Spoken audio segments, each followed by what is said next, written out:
Hey friends, today we're working on my old Cummins here, old 12 valve, and the AFC wanted to be stripped out. Actually, there was probably one of these was partially stripped already. Turns out they actually have shorter screws than what you can put in there from the factory, so you can put longer bolts in if you want. But if you're taking it in and out quite a bit like I do, every time I tune it or whatever, I've had it apart 5 times at least, then eventually you're going to wear stuff out and strip stuff out. So what we decided to do is plain and simple, make some studs and basically find some bolts. These are probably just old bolts off of coil packs from cars that we've worked on.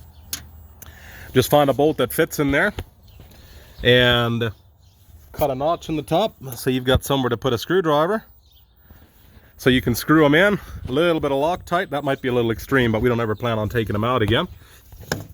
And then, like I said, you got to keep in mind your shutoff solenoid comes on this side, so you got to make sure you leave them long enough to where the bolts will go over top the AFC and your solenoid there.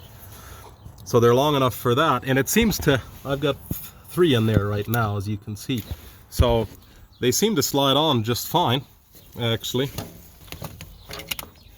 At first I was afraid I wouldn't be able to pull the AFC out once I did this, but it actually seems fine. You just tilt it down a little bit on that side, slide it on. You can still slide it forward and backwards, same way you normally would. And yeah, should be golden. Save your AFC from being completely stripped out. And I'm probably not even going to put a bolt in the top left there. I hate that. You can't access it because that. But at least now, if you needed to, you could potentially get at it a little better as well. And yeah, it's very, very simple. Like I said, that way, I think the one, like I said, we had stripped out already. It might have even been, which way are we going here? That one there, you can't really tell, but one of these was stripped out already. But anyway, hopefully this solves our problem. And it solves our problem and prevents stripping it out any further. And hopefully, yeah, this should prevent that. Problem is, most people, by the time they watch this video, it might be too late for them, but hopefully not.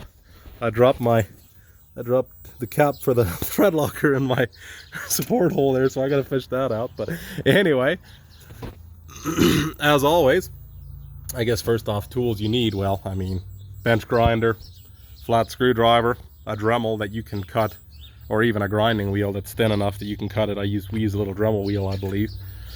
And of course you got to find the bolts and the studs and whatever you need to get it off. I don't think I need to tell you the tools, but anyway, you can see we got one ear broken off my AFC already. It's the top left, but I've had bolts back off. So red thread locker and some lock nuts. You want to make sure you don't use the plastic ones, because otherwise they might come out. But anyway, this should do, appreciate it. This should do the trick. Hopefully never have them back out again with the thread locker and the lock nuts. But anyway, as always, hopefully this helps somebody, and may God bless you.